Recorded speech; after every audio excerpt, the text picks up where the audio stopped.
2 years ago, I posted a video asking if Burton Step On bindings were worth the hype. Since then, I've put these Burton Reflex Genesis bindings and Swath boots through over 300 runs and 50 days on the mountain.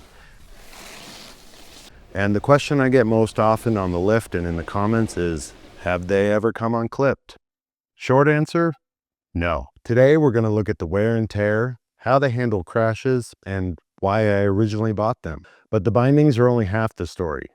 The biggest upgrade was pairing them with the K2 Passport. Today, we're doing a 2-season check-in to see if this is the one board setup for a rider over 40 who just wants to grab their gear and go. Before we get into that, I'm Skrike, I'm 47, and I'm often on the mountain snowboarding, hiking, trying to get strong,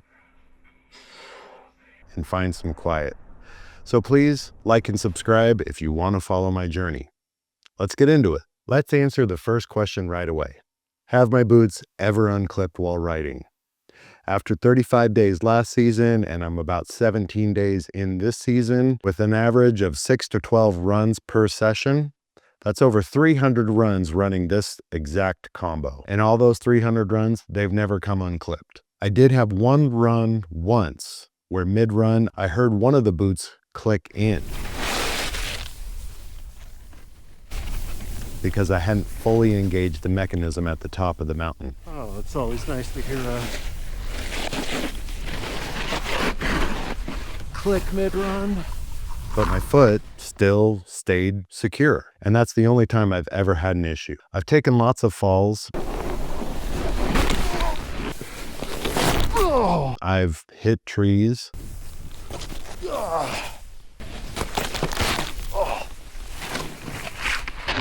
I've ridden deep powder.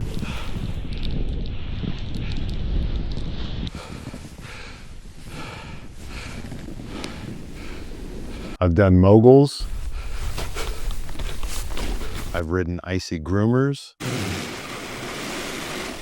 Side hits.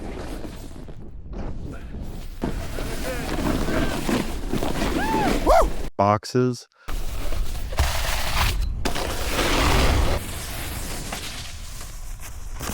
I'm doing everything but massive jumps in the park, and they've held up. The only difficult part I've had is unclicking when I've fallen in deep powder.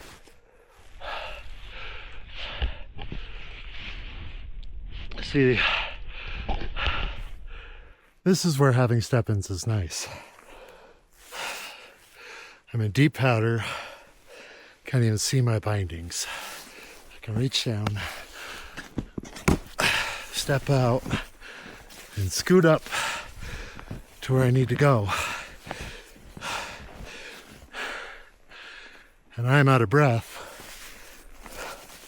But all I need to do is clear off my binding, step back in. I hear that click. I'm ready to go again. See, I didn't have to bend down, collapse my lungs, and run out of breath. So here we go.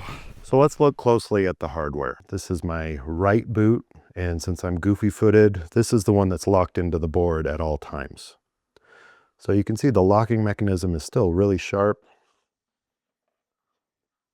on both sides. This is the back lock, and then this is where you tuck your pants in so that it doesn't interfere with the channel here. You can see on the channel and both the front locks, it's still really sharp and locks great. So if we go ahead, and I've noticed when you engage that back channel first and then lock the fronts in, you do quite a bit better to make sure everything's locked. Now the left boot, you can see I've got a little bit more damage. It's a little bit more scuffed up. And then on the back here, you can see, because I take this boot in and out of the mechanism more often every run, you can see it's a little bit more scuffed up, but it's still really sharp. I've not had any issues with it connecting. And then you can see here on the actual locking mechanism,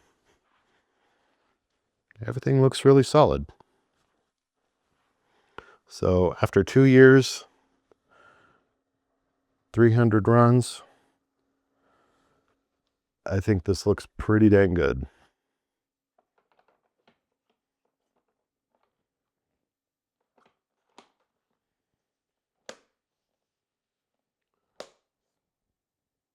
The BOA laces and dials on the boots still click really well, lock in tight. And for over 300 runs, they're just as durable as what I expected. So the reason why I originally got step-on bindings is I had ankle surgery about 5 years ago. My right ankle has 3 screws in it. And so I wanted a easier way to get in and out of my bindings without having to bend up and down.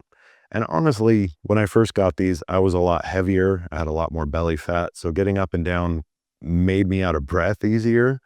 And so this has helped a lot with that. Even though I've lost weight since then, it's still really convenient. When I was researching the Genesis bindings and the boots, there are 3 levels, 3 tiers that Burton offers. There's the regular reflex bindings, there's the Genesis, which is the middle tier, and then there's an upper tier that has a hardback. So the middle tier of the reflex bindings, the Genesis, is what I got. And there was a couple reasons why I got this one. The base plate is a lot more cushioned than the regular lower tier.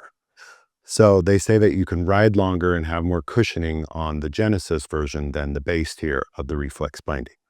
So that was one of the reasons why I wanted to get this, was the cushioning.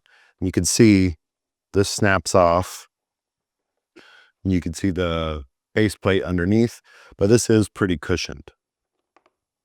The other difference between the lower tier and the middle tier of Genesis is this webbed backing. And this provides you a little more cushioning on the back of your boot, on the high back. I did have one issue once where I kicked this and it snapped off, but it actually snapped back on really easily with no damage. Now, Burton offers a couple different tiers of boots as well. Now, I think the base model was called the Ruler, and that one has a BOA system up top.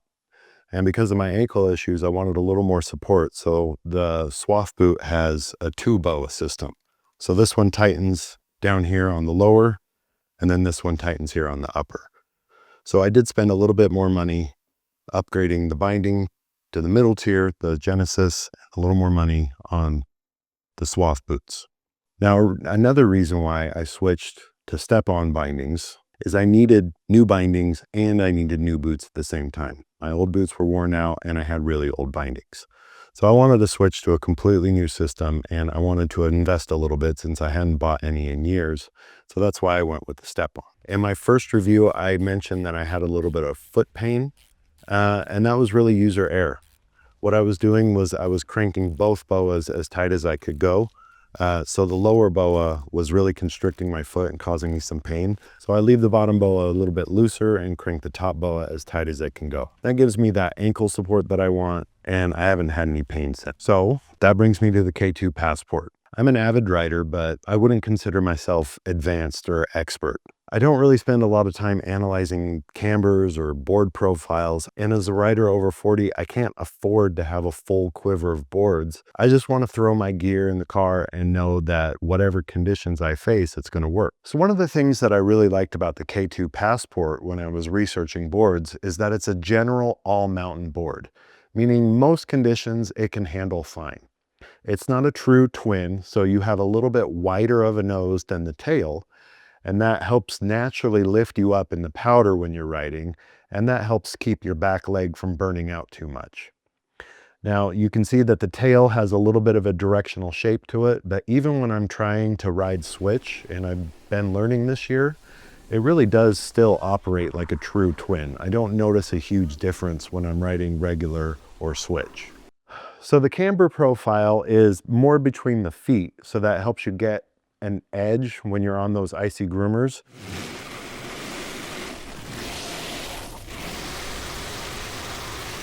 And the rocker is more toward the tip, which gives you a little more control shifting it in the trees.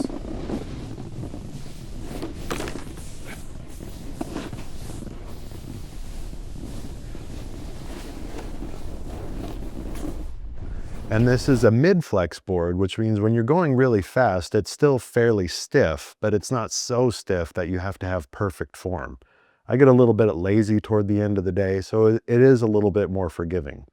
So I've been able to take this board up to Brighton under any conditions and it still performs great, which is why I've loved it so much. So for me, this is the ultimate all mountain setup. If you've been watching my channel, you know I have 3 pillars: move, fuel, and mind. And getting out on the mountain is a massive part of my move pillar. So thanks for watching. If this review helped you make a decision, please like and subscribe for more content like this in the future. I'm pushing hard to get this channel monetized and hit my next watch time goal, so help me get there. Hopefully I can afford a season pass for next year. So thanks for watching. We'll see you on the next one.